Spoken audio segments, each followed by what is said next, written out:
Hey everybody, Bam Collectibles here, back and excited to bring you a new statue unboxing series from a studio named DS. And what they currently focus on is the Stage 2 evolutions of the different Pokemon generations. Primarily what I'm going to be jumping into is the Gen 1 for the start of this series.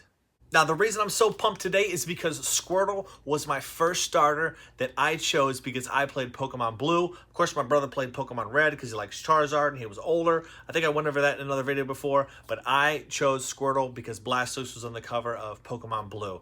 Now, unfortunately, today this is going to be a recast statue. What ended up happening is when these statues released, I was hesitant to order, and they had been long time sold out, very difficult to find, actually near impossible. Charizard and Venusaur, very possible to still find them, but Blastoise, man, he hasn't been on the market for many, many months. So what I decided to do is buy this recast statue. Another company took the original, molded it, and did a bunch of reprints of them, and sell them at pretty much the same, maybe a little bit cheaper. But this is not an authentic product from DS Studio. All my future products will be authentic, but unfortunately this one is not. Still enjoyable because the product looks very similar to the original. If you're enjoying my content and have not taken the time to subscribe to the channel, go ahead, hit that subscribe button, notification bell, so you do not miss any future releases. It's going to be so much fun bringing you all these different generations, all these starters, all these different stages as the months progress. Without delay, let's jump on in.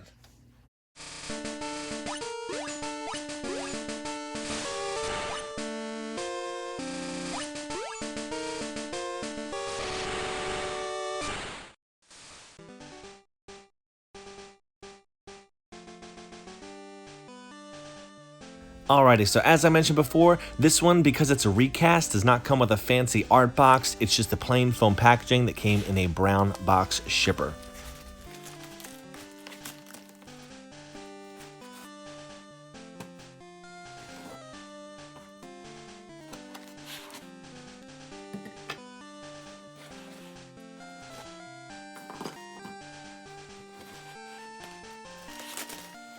It would be an absolute shame if I didn't share with you my PSA graded Blastoise card from the original base set. Picked this up a few months ago.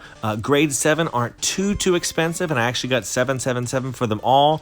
I don't know, call me superstitious, but I loved picking them up, and what a great addition to the collection they'll be. Blastoise, go!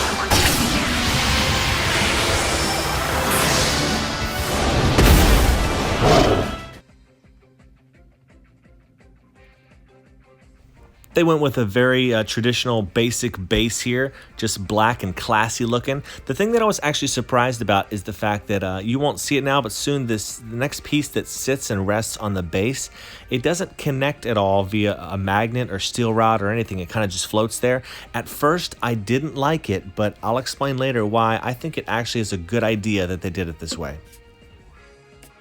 Just like the base, it has a piece of felt on the bottom that is great because it doesn't scratch or scuff anything. Now there's also a little magnet you'll see right there. That's where Blastoise's feet will go later that really hold him into place nicely. The casted clear resin water effects also turned out great. I love the little bit of a shading for color that they did for them. It wasn't too much, but just enough to really bring the details out in the waves.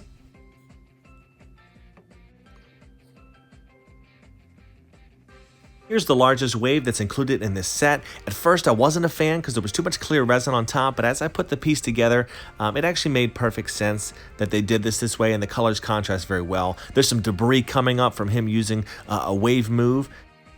Everything is really clear and see-through though, which is the ultimate goal when you're casting pieces like this. Great job.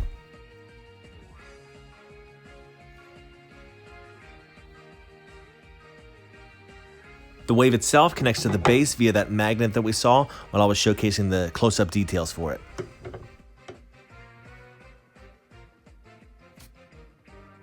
Here's another smaller wave effect that's on the side of the statue. Now, I believe that every piece was very intentional to create a certain balance and weight when putting together this statue to make sure that everything holds together. This tip is what will be used to connect to the actual larger wave of the statue. I actually had to use some blue tack as well to make sure that it connected. You can see a little bit on the end as I install that piece.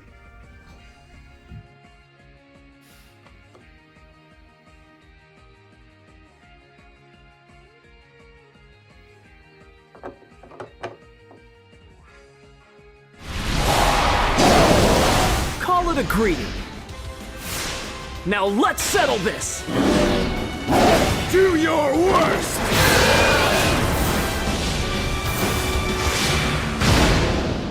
Time for the main event himself, Blastoise. The sculpt goes with the classic version of Blastoise that we all know and love, which some of the recent versions of him give him some teeth and make him look like a hippo. This is the classic chubby rolled turtle. Reminds me of the Michelin Man with all them rolls on the arms. Taking a look at everything, we can see the details that they included in the statue and how well they did at painting everything. How they're able to get such a good looking paint job on these things is actually they cast these pieces separately and then they put them together typically with steel rods or just glue.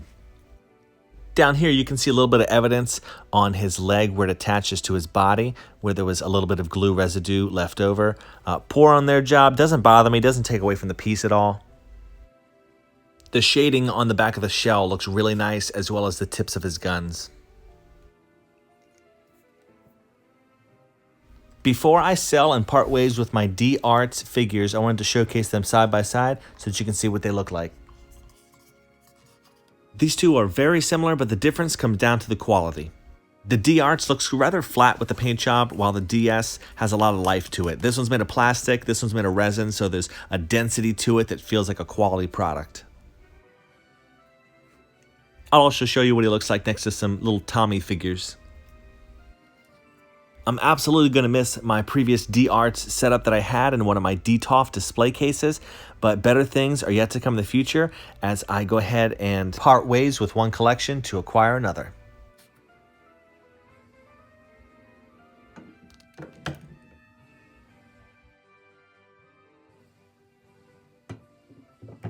He fits nice and snug in there with a very strong magnet that's on his foot and the one that's on the base.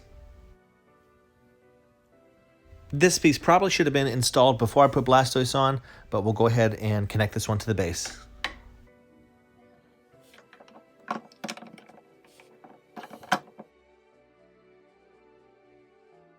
As I mentioned in the beginning, the one thing I actually like about the fact that the base isn't connected to that foundational rock piece is that you can situate, move, and shift this to your liking so you get that perfect angle. For fun, I'm going to take the water effect from the D-Arts Blastoise, see what it looks like in there. With Blastoise's nod of approval, we're going to go ahead and wrap this up.